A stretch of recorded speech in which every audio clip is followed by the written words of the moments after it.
Perhaps? Hello. My name is Marie Wedin and I'm the Vice President of the Swedish Medical Association.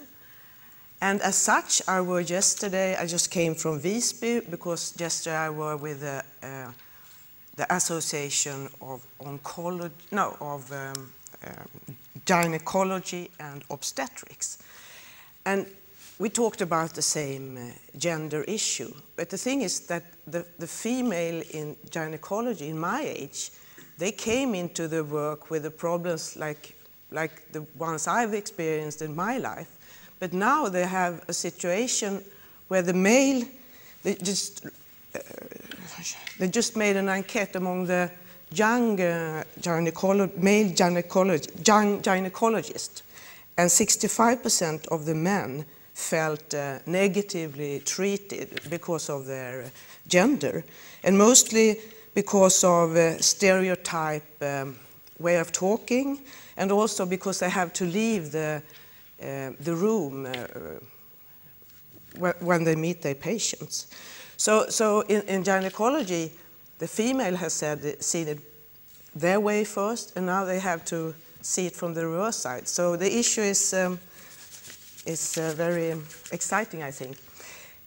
Some of these numbers you saw last year, because this is investigation that the Swedish Medical Association did in 2006.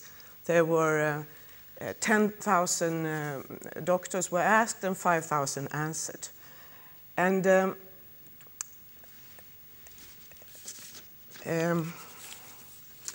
there are different numbers, but according to the Swedish Medical Association's records, there are now 47% female physicians. And in orthopedic surgery, there are 86% men and 14% women, while in gynecology, oncology, there are 66% females.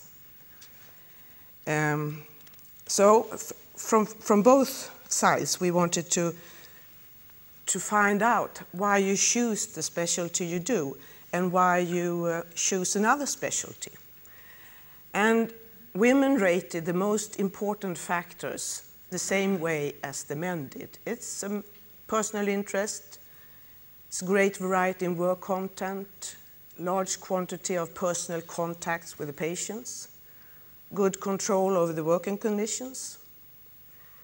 But the females put on the important factors, good opportunities to adjust working hours to social life. This was not the case with the male at the time when they chose their specialty. But otherwise, it's exactly the same. The factors that was considered less important for the females were these. It hasn't to do with salaries, not opportunity to do research, not to have private practice. But the males also put up that it wasn't so important to be able to combine on-call duty with social life or to adjust working hours to social life at the time when they chose their specialty. About 90% of the doctors changed their specialty.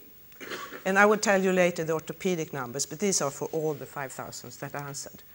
And the biggest issue, the most important thing, is bad management. And for females, it's the difficulties in combining work with social life.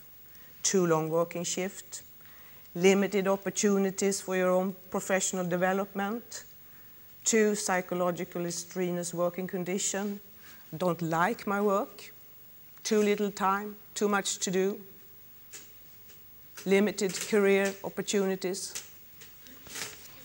The males that changed or thought of changing, it was the same thing. And here, the difficulties in combining working hours with social life is high up.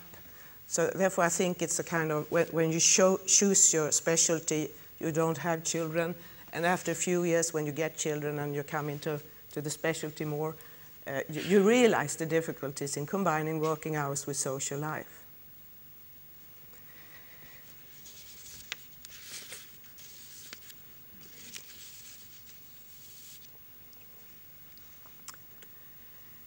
When we asked about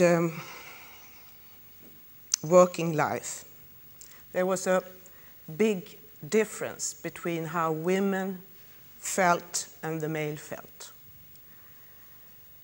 The women, 37% of the women thought they had less pay because of their gender or sex. They felt different treated. And on the statement that men and women are treated equal where you work, there was 51% of the male that thought there were equal opportunities, and 24% of the females. Same job, same pay. Double as much men thought that, or 3 times as much as the females. Equal division of work task, big difference. Equal conditions of work, big difference. Equally respected by patients, equally respected by other professional groups, by colleagues, by managers. And we can conclude that male and female doctors have different pictures of how men and women are treated in working life. Whether women overestimate the gender differences or the men underestimate them, this survey cannot answer. But the big majority of the females believe there are structures that hinder female physicians to choose specialty out of personal interest and talent. The support from managers and mentors is important.